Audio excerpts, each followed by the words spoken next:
Hi, I'm Frances O'Rourke Dowell, and today we're going to talk about finishing your story. Now, you may have had this happen to you where you got a great idea for a story and you started writing and you were going full steam ahead, and then you ran out of steam. It happens to all of us. Every writer's had this experience probably 100 times, if not 1,000 times. So what do? Do you just quit? Do you just give up and start a new story? No, because you'll just do the same thing again. Middles are hard. All right. To start a story, you only need two things. You need a character and a situation.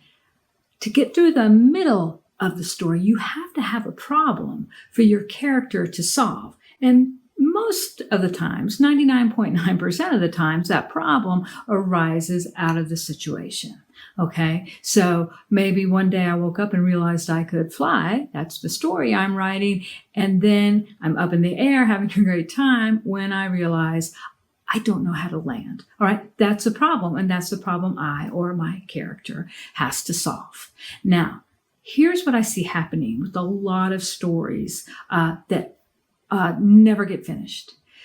There might be a problem, but a lot of times the problem is way too big to solve, at least in the scope of one story. For instance, let's say we've got a kid, his name is Daniel, he is 12, and one day he wakes up and he hears all this noise outside and something's going rumbling and grumbling up in the air, and he looks outside and the sky is filled with spaceships. And yes, he picks up his phone and learns that the Earth is actually being invaded by aliens. And Daniel decides it's up to him to save the planet. See, Daniel's 12, and he's super good at computer games, and he's pretty good at sports, but he's not saving the planet from an alien invasion. There's not much you can do with that story once you write that exciting opening scene with all the spaceships in the air and the news flashes and people running and screaming and through the streets, all of that. Once you get past that, it's like, what do you do? Because Daniel can't actually solve that problem. You need to make your story more focused and the problem actually solvable, though not necessarily easily solved, because if the problem's too easy to solve, that's not a very interesting story. So in Daniel's case, here's what I'd suggest. He wakes up, hears about the alien invasion, goes downstairs, and there in fact is a space alien trying to get into his house. In fact, there are several. His problem is, how does he keep them out? He's the only one at home.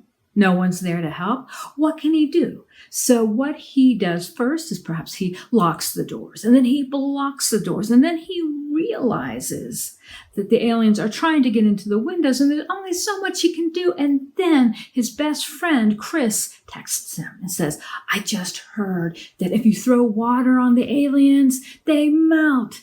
And this is great. And so Daniel's running around and he's filling up. He finds the bucket and he fills it with water and he throws it out the door. Not the bucket, just the water.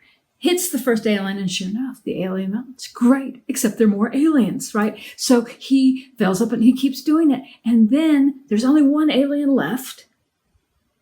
And that alien's a pretty smart guy, and he turns off the water supply. What's Daniel going to do? If the alien gets in, and by the way, by this time, Daniel's really, really tired. If the alien gets in, he's pretty sure the alien's going to eat him for lunch, which is an unpleasant experience. So he's running around, can't get water, and then he remembers there are 2 bottles of water in the fridge, even though his mom is always saying, no bottled water, it's bad for the environment. But Daniel's like, oh, thank goodness Dad bought some bottled water last night at the game, and he runs and he gets it. He goes upstairs and looks out the window, and there's the alien. And slowly, Daniel opens the window and pours down the water on the alien's head, and the alien melts. Hurrah, the problem is solved. See, it wasn't such a big problem that Daniel couldn't solve it, but it wasn't so easy that it was boring to solve it. So, the trick to finishing your story is to give your character a problem to solve. One that is not too big so that it's unsolvable, and not one that's too easily solved because that's boring. And make sure, as your character tries to solve the problem, that some obstacles get in his or her way. Don't make it too easy. Make it interesting, and be sure to make it exciting. All right, if you can do those things, you can finish your story and then go start your next one. All right, I'll talk to you next time.